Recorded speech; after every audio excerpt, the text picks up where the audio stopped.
दोस्तों, Iran Israel की जंग की आवाज दुनिया के कोने कोने तक पहुंच चुकी है और इसके लिए अब अफ्रीकी धरती से भी आवाज उठने लगी है। ईरान इजराइल के बीच छिड़ी इस जंग में अब तक हमने बड़े बड़े मुस्लिम देशों की खामोशी देखी होगी।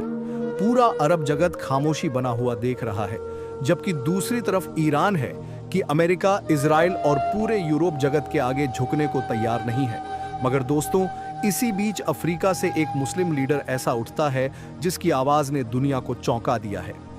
कहने को तो यह एक गरीब देश का राष्ट्रपति है, लेकिन हक और ईमान की ताकत इसके पास ऐसी है कि अब खुलकर ईरान के सपोर्ट में आ गया है।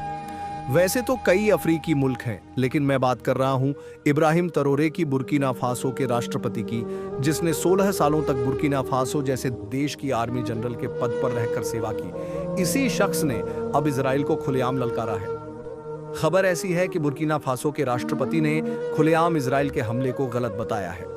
उन्होंने कहा है कि जिस तरह की कार्रवाई इजराइल और अमेरिका मिडिल ईस्ट में कर रहे हैं, यह पूरी दुनिया को जंग में धकेल देगी। हम इस तरीके से इजराइल के हमलों को बर्दाश्त नहीं कर सकते।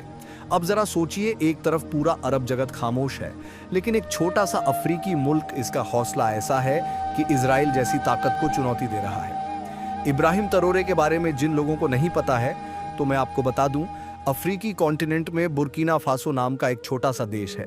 यह कई सालों तक फ्रांस का गुलाम रहा। इस देश के एक आर्मी जनरल थे इब्राहिम तरोरे। उन्होंने वहां की सरकार का तख्ता पलटकर वहां की सत्ता हासिल की। यह इंसाफ पसंद इस्लामी शासक वेस्टर्न जगत और यूरोप के खिलाफ है। इनका कहना है कि सदियों से वेस्टर्न जगत मॉडल दुनिया के कोने कोने में लूटमार मचाता रहा है। सत्ता संभालने के बाद इन्होंने कहा कि अफ्रीका अब किसी के इशारों पर नहीं चलेगा, ना अमेरिका, ना फ्रांस, ना नेटो। यही वजह है कि उन्होंने सत्ता संभालने के बाद फ्रांस जैसे मुल्क की सेना को अपने देश से बाहर खदेड़ दिया। ऐसा नहीं है कि उनके दिल में यूरोप के लिए नफरत है, बल्कि उनका कहना है कि जो जहां है वहां पर खुश रहे। अब आपके जहन में यह सवाल आ रहा होगा कि इब्राहिम ने अचानक ऐसा बयान क्यों दे दिया, जबकि दुनिया भर के ताकतवर देश खामोश हैं। क्या उनको डर नहीं लगा रहा इजराइल से? दरअसल जब बीते हफ्ते इजराइल ने ईरान पर ताबड़तोड़ हमले किए, तो उसमें ईरान के टॉप कमांडर, लीडर और साइंटिस्ट मारे गए। और इसके बाद इजराइल ने खुली धमकी दे दी कि हम ईरान में घुसकर ईरान के सुप्रीम लीडर को जब तक खत्म नहीं कर देते, यह जंग नहीं रुकेगी। बस यहीं से इब्राहिम तरोरे का खून खौल उठता है और उन्होंने ऐलान कर दिया कि कोई अगर ईरान के साथ ऐसा करने की सोचेगा तो हम अफ्रीकी चुप नहीं बैठेंगे। जरूरत पड़ी, ईरान ने हमको बुलाया तो हमसे जो होगा ईरान की हिमायत में, वह हम सब करेंगे। कहने को तो दोस्तों, इब्राहिम एक गरीब मुल्क के राष्ट्रपति हैं, लेकिन उसका जज्बा और इरादे ऐसे हैं जो दुनिया को हैरान कर देते हैं।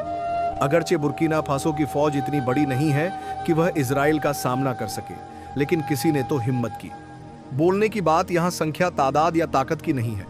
बात यहाँ सिर्फ नियत और इरादे की है कि जुल्म के खिलाफ सर नहीं झुकाना है। इस्लाम के शुरुआती दौर में यही तालीम मुसलमानों को दी गई थी। इसका बड़ा एग्जाम्पल करबला की जंग है, जहां लाखों की फौज के दरमियान 62 शोहदा ने अपना सर हंसते हंसते तो दे दिया, लेकिन यजीद नाम के क्रूर शासक की बैत नहीं की, यानी उसके सामने सर नहीं झुकाया, सरेंडर नहीं किया। और ईरान के सुप्रीम लीडर आया। खामनाई इसी रास्ते पर चलने वाले लीडर हैं। आज दुनिया देखकर हैरान है। ईरान की मिसाइल पावर को ऐसी मिसाइल ईरान ने लॉन्च कर दी है कि जो अब तक दुनिया ने देखी नहीं थी। ईरान की हाइपरसोनिक मिसाइल जो साउंड की रफ्तार से भी 10 गुना तेज भागती है। अमेरिका का एयर डिफेंस सिस्टम भी इसको रोक नहीं पा रहा है। यही वजह है कि अमेरिका भी सोचने पर मजबूर हो गया है कि पंगा ले या ना ले। ऐसे में इब्राहिम तरोरे का यह बयान उन मुस्लिम देशों के मुंह पर तमाचा है जो सिर्फ तमाशा ही बनकर जंग को देख रहे हैं। सऊदी अरब खामोश है, यूएई खामोश है, तुर्की आधी बात करता है, सिर्फ निंदा करता है। ऐसे में इब्राहिम तरोरे खुलकर ईरान के सपोर्ट में बोल रहे हैं। वहीं पुतिन ने इस जंग में अमेरिका को दखल न देने की सलाह भी दी है। चाहे मुस्लिम लीडर खुलकर ईरान के सपोर्ट में ना हो, लेकिन वहां की जनता, वहां की आवाम ईरान का सपोर्ट कर रही है। उम्मीद करते हैं दोस्तों, आज का वीडियो आपको पसंद आया होगा। अपनी कीमती राय हमें जरूर दें, और अगर आप हमारे चैनल पर पहली बार तशरीफ लाएं तो चैनल को जरूर सब्सक्राइब करें। मिलते हैं फिर एक नई वीडियो के साथ।